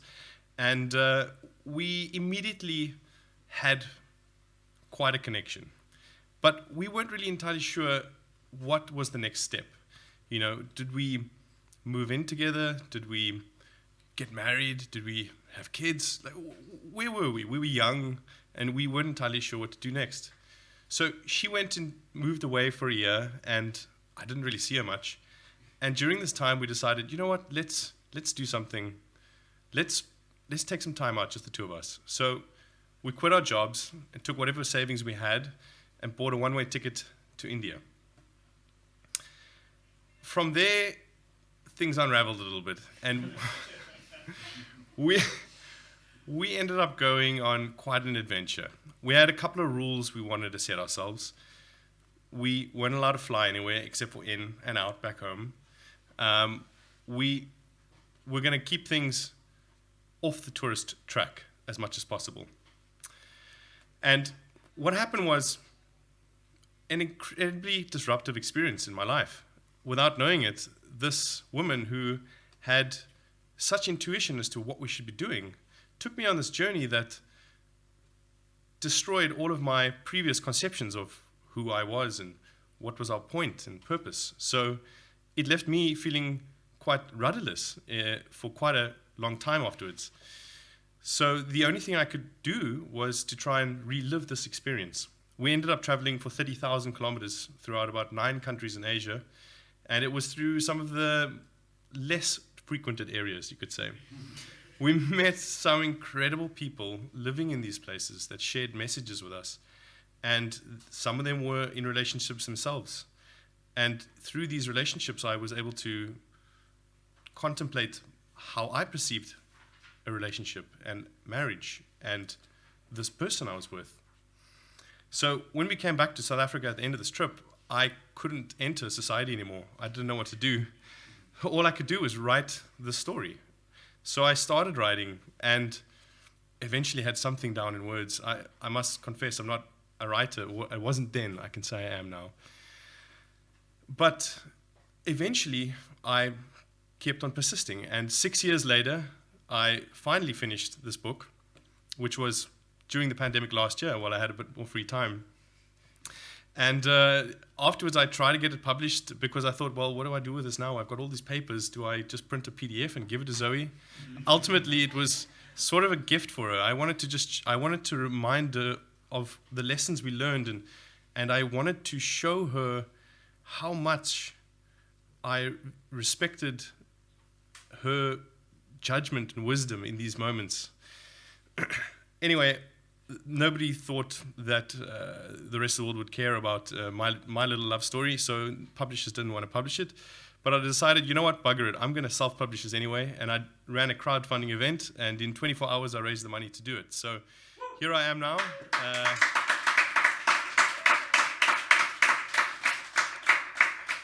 So I'm going to just read one little passage, and maybe I'll just tell you a little bit about it afterwards, and that'll be me. I feel like I'm in school again now. I have Alzheimer's. He paused for a brief moment, holding firmly onto beads around his wrist. Before I cannot remember my name anymore, I decided I would make one last journey to see this place. My purpose is in contemplating my own passing, while I still have a mind to think with. Death is not often talked about or understood back home, but here I can hopefully find some peace with it. As the flames continued to roar, the body's faint silhouette appeared, almost glowing before us. In the distance, another tuft of smoke rose as another person began their journey into the afterlife. Adam's words sat with me. This was the second time I heard that word, purpose. It gnawed at my mind. What was our purpose drifting aimlessly through this country? I thought of the life I had not so long ago and suddenly yearned for it. I had a job, family, friends, a place to stay. Why was that not enough? What is this absurd craving for adventure? My thoughts drifted to Zoe alongside me. Is she leading me in a wild goose chase? I silently wondered. I would never have done all this, trampling through trash and spending days on end starving in overcrowded trains, if it wasn't for her. Was I caught up in a fantasy, searching for an illusion that I did not want or need. A few days went by, and we planned to take another train west, back in New Delhi's direction. Not that New Delhi was anything we were excited for, but the familiarity gave us a degree of comfort, and that was what we craved. It was early morning, and we still had another few hours to kill before heading to the station. Okay, I have another plan, Zoe piped up enthusiastically. We went about Darjeeling all wrong. I've heard about a website called Workaway that has hosts from around the world offering opportunities for volunteers to come and help. Why don't we try see if there are any here in India that we like? In the past few days, I'd grown wary of her plans. I was reluctant at first, but decided to indulge her. We logged in and sent out a few requests to hosts who appealed to us all over India. Later that day, once aboard the train, we plotted our next step. Our previous assumption was that we would take it back to New Delhi and consult with Yogesh in the hopes of devising a better strategy going forward. Tucked neatly into a small quadrant on the train, we took our map of India out again to rethink it. I followed the route that we were on and noticed that it passed through the city of Agra. That sounded familiar to me. Agra. Hey, isn't that where the Taj Mahal is? I asked Zoe. Yes, come to think of it, I think it is, she smiled while continuing to scan the map. Wow, I've always wanted to see it. I wonder how they built those big domes. I found myself being excited for the first time in days. We should stop there. We can't come to India and not see Taj Mahal. I could see her thinking it over. I had come to recognize a familiar expression evolve in her face. The fact that she immediately responded with excitement, or the fact that she never immediately responded with excitement, meant that she was trying to conjure up the words to politely dismiss the idea. After a few moments, she continued, as I predicted, I don't think it's a good idea. Then we were just following all the other tourists and riding the tourist train. We are supposed to be on an adventure together. Besides, we agreed we can't afford tourist sites. I was disappointed by her response. My sudden feeling of excitement was ripped away from me like a rug I was standing on. It just did not make sense to me. How could we not take a quick stop to look at a world-famous symbol? As someone in the construction industry, I've always been fascinated by how these old buildings were constructed. I'm tired of this, I blurted out in frustration. There is no adventure here, just trash everywhere. We failed, Zoe. At the very least, we might as well look at this building while we are here. Her eyes darted around, as I could see she was trying to find the words to explain what she felt, but she could not. Instead, a silence parted us, and we quietly sat while the train chugged on. Eventually, the city of Agra appeared on the horizon ahead. The train began to slow down in preparation to stop. Okay, this is it, I said out loud, while pressing my head through the iron bars in the windows to assess how much time we had. I reached for our bags, tucked away under our seat. No, I'm not getting off, I heard behind me. Don't be silly, I said more frantically. I was getting desperate now, still clinging onto the vision of seeing the iconic structure.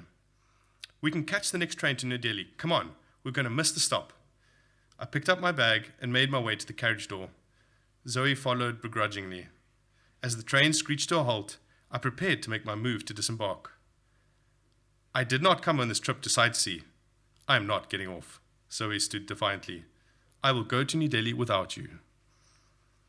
I could not understand what had come over her. This was madness. I looked at the door, contemplating whether I should get off, but to leave her alone in the train was unthinkable. A thud and a shudder signaled the moving of the wheels again. Before we had time to conclude, the train left the station, and the Taj Mahal behind with it. Few words were spoken for the remainder of the trip. The only thing we shared were the beads of sweat trickling down our foreheads. There was little that could stir us from our stupor. It did not matter how long that train trip took for me. There was nowhere I cared to be. As we entered the Delhi Darshan, an email arrived. Our calls had been answered in the deserts of Rajasthan.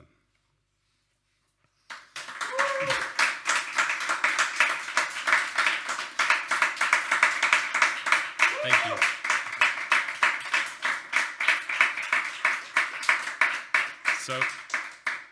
So I don't know if I have a few seconds left, if that's cool. Fantastic.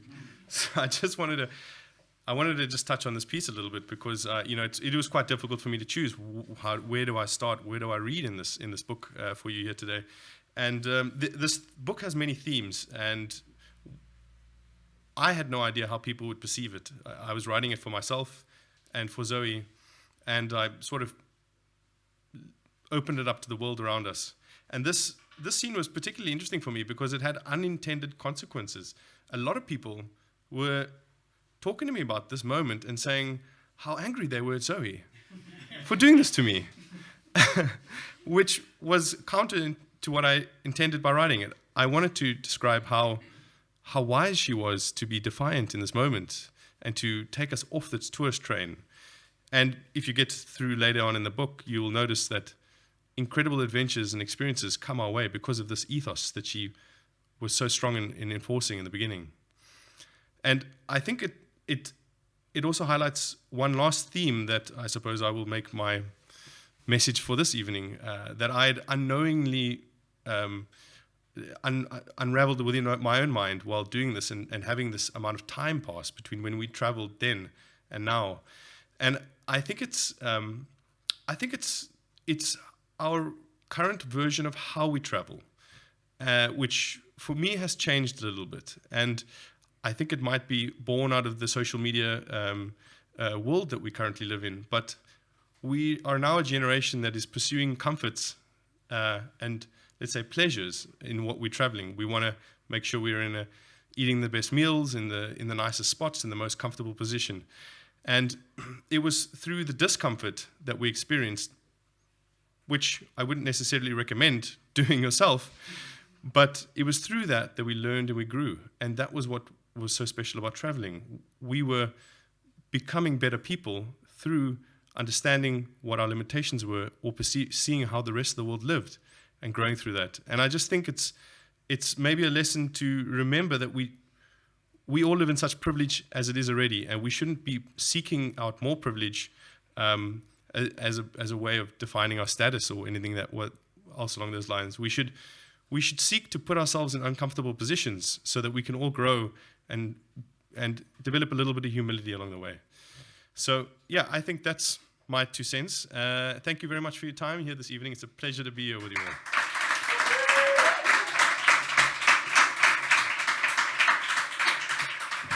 Keep clapping for Marius, please, and his book.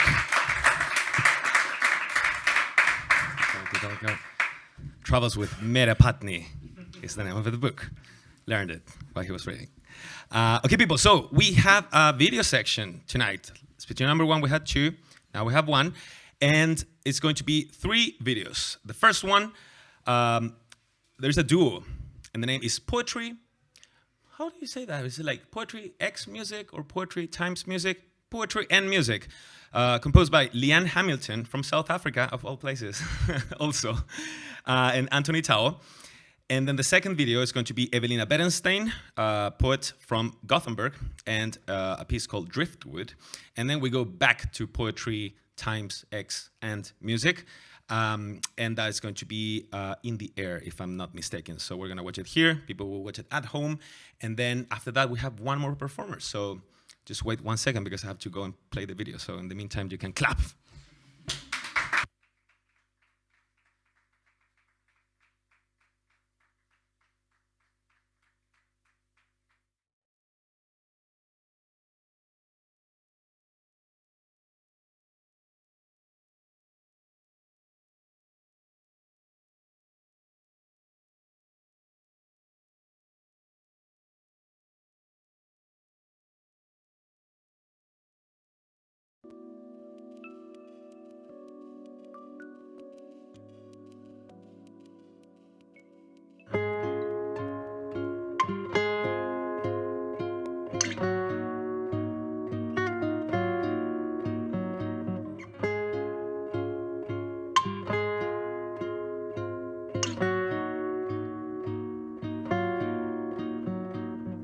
Masks.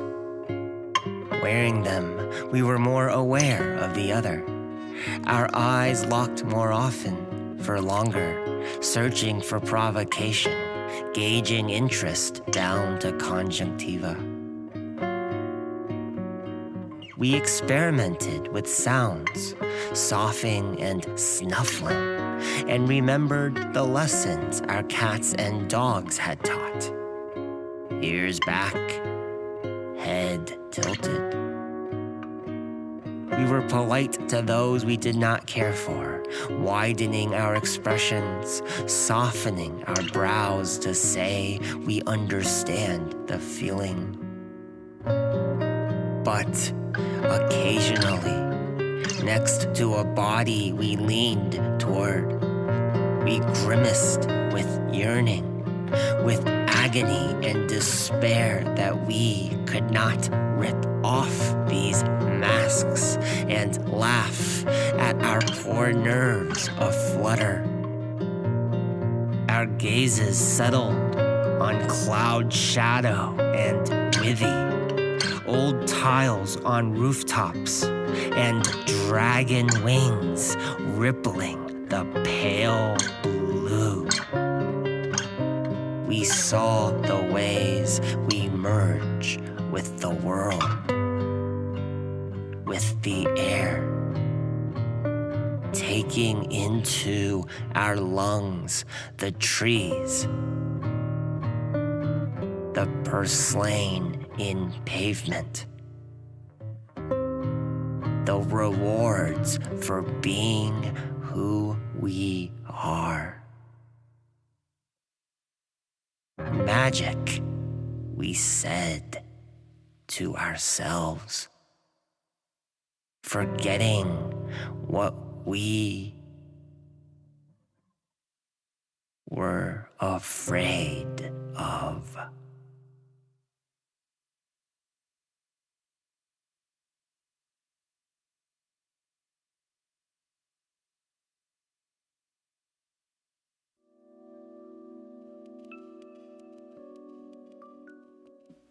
Jag vet inte hur sommaren började, men ändå.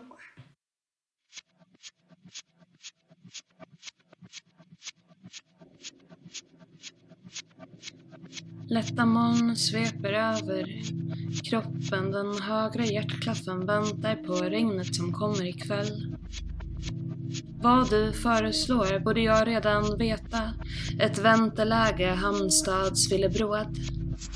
Rödögda hjälpredor, vrakdelar, bedövning. Sy nya stickspår. Mellan kortorna löper år. Skuldsanering som själens enda kvarvarande rastgård.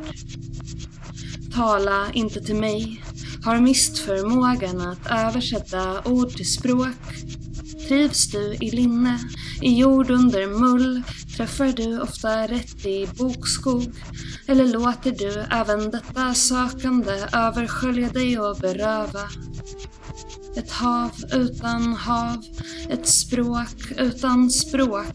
Asfalterade passager utan giltiga avstånd. Övermannad låser jag fast armarna. Det blåser hårdare på natten. Du tror mig väl än. Ett hjärta utan styrsel, minnets bränsle. Brännmärkt kilometer kan du klippa bandet. Du, gå inte bort i sanden. Bröstets djup allt djupare, ett vatten utan vatten. Raljanta feberdrömmar ekar i dig. Du, ekar, dröjer, drivved flyter undan bortom hamnen. Väntar skulder vi ådrog oss som unga. Lägg ännu inte bort mig, stick nya sedlar i min mun. Skriv upp att vi hinner sista dag uppbruten timme. Lätta moln sviktar över lungan. Den vänstra handen glider längs verandan. Och regnet ska komma senare ikväll. Överskölja och beröva den sista lögn vi orkat dela. Anatomisk logistik, ett löfte utan löfte. Kommer regnet hit, fixeras och förbli flyktighetens blinkning. Kan du bädda med tunga filtar, så ska jag sluta ögonen. Låtsas lite till. Låtsas finnas till.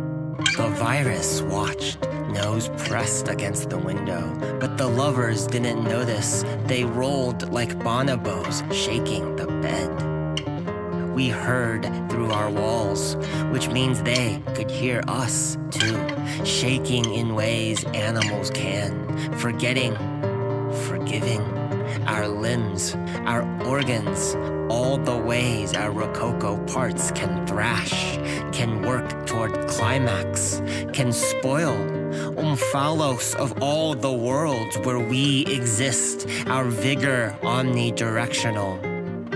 On the other side, our other neighbor pounded on the wall. Damn him, we thought. Could he not take it up with the virus out there? Of course, we knew we were being unfair. The virus was here to stay. We could sense it even now, lonely virus, shivering in the cold, eyes alit upon the ecstasy unfolding. Time and everything stopped. Its breath fogging up our window, trying to leave a reminder. Its mouth curled in an O, shouting, ooh la la.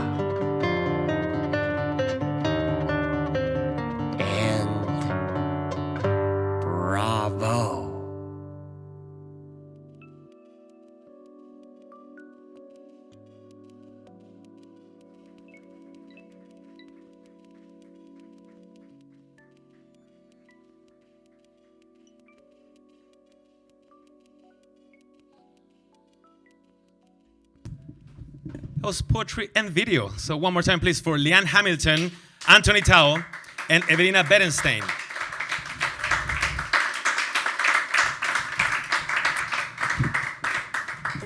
My friend, oh.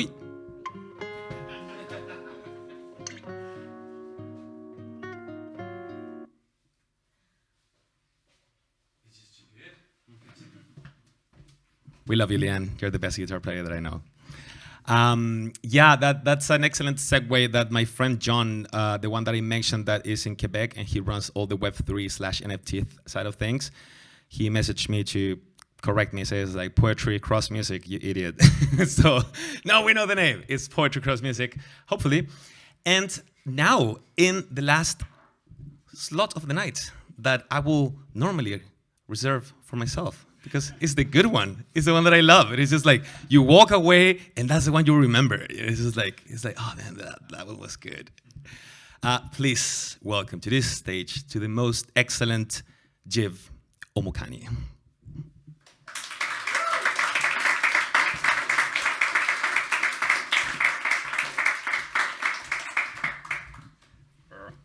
Can you hear me okay? Please say yes. First of all, a big thank you, Matthias, for all the effort that you put into this night, for bringing it to Stockholm. And yeah, I know it's a lot of hard work, so a round of applause for Matthias.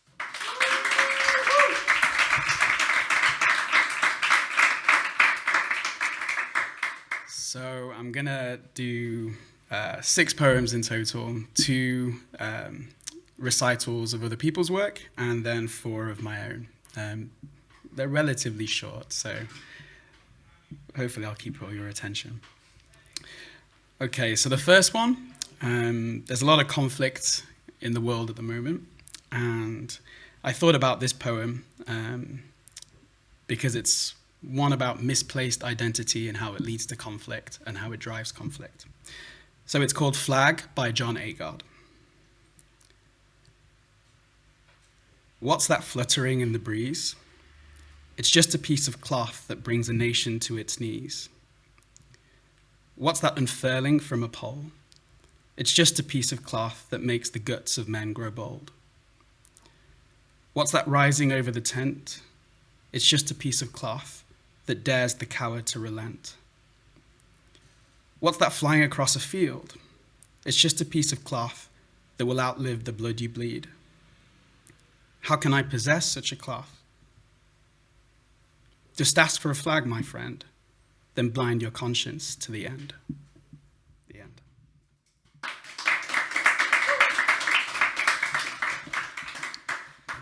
So for poem 2, some of you may have heard of the artist Tupac. Probably. So Tupac died in 1996. What many of you probably don't know is that 3 years later, an anthology of his handwritten poetry was released.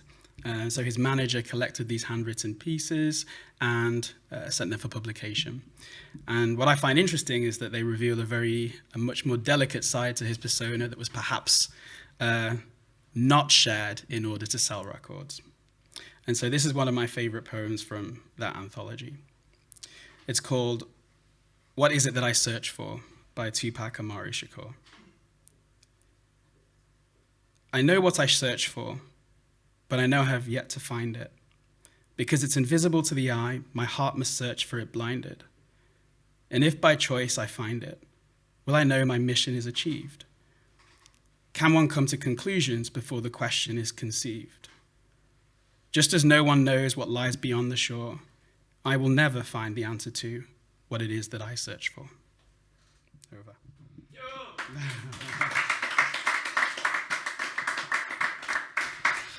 This one's the good stuff. Matthias has tried very hard to get me on stage to share. Very. And it's because I tend to write for myself. So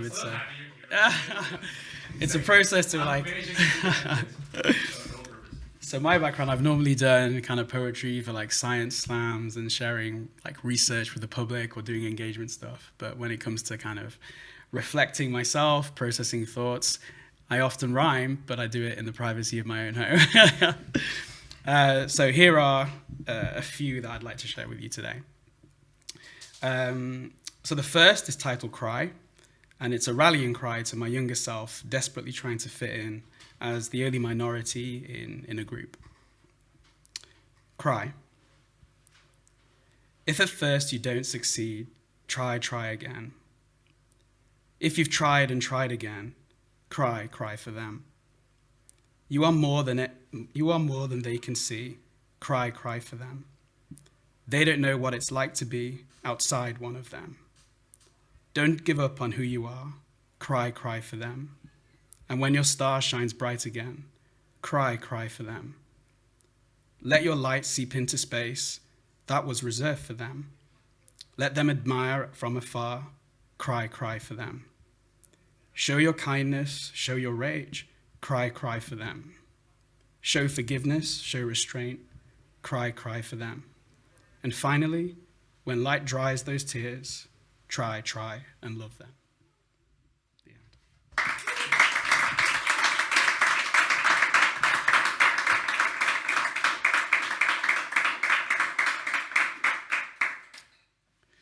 And so the next one is titled Dare, and it's about being brave enough to communicate, to move forward in a relationship. Dare.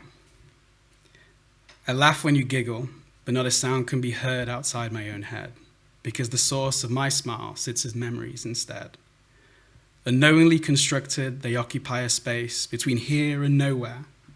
Comforting sound I can't trace, familiar face I can't place. Soon enough, I realize this feeling is not unfamiliar, but can familiar be dissimilar? I know when I don't know it. Do I like it or loathe it? That feeling of longing but not quite belonging. Desire to explore, not quite like before. A space that I grew from, or space I grow into. Pause for thought, thought for pause. Aware of self and self-aware. So into your gaze I stare, because those who dream dare. End.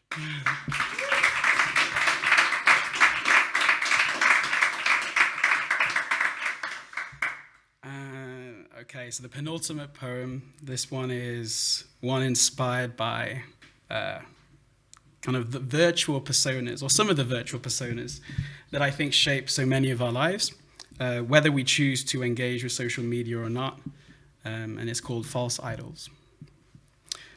False idols. We live in and amongst false idols. They style their smiles, weave crave lifeless lifestyles. We prize to live like for like, married to mirages, tapestries of monotony, routine and predictability, gorging streams of apathy. untap incredulity, sometimes veiled in secrecy, but often not so secretly. Consume or be consumed, like or be loathed, hurt or be hurt. Be everyone to anyone, or anyone to everyone. Be anything you want to be, if you say it loudly.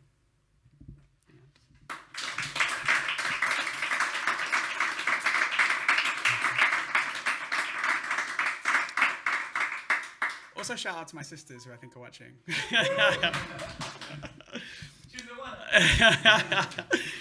Okay, and so the last poem is called Time, because it's something that we all lack. Time. To my friend who passed before his time, to the friendships I've left behind, to the heartaches I can't rewind, to my kin who are out of sight but never out of mind, to the books that lie unread, to the threads that sit unsown, to my plants that cling for life, whose thirsts match my own, to the letters I'm yet to send, to the places I'm yet to see, to my art that hangs unfinished and might be the end of me, to the dance floors I want to share, to the melodies in me somewhere, to my inner voice that crows, you have promises to keep and happiness to sow. I'll find time, I'll make time, I'll earn time, I'll buy time, I'll steal time, just to give you more of my time. But right now, these covers feel heavy, the walls closing in, the weight of potential has me caged within. I can't come out to play, time's not on my side today. I'll think it over, write some lists, and try again another day. The end.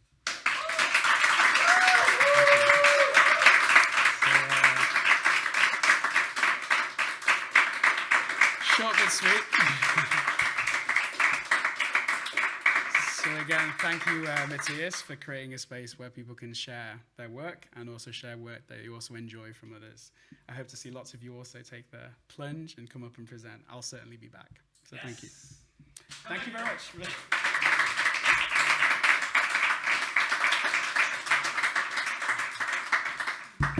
Appreciate it, Jib.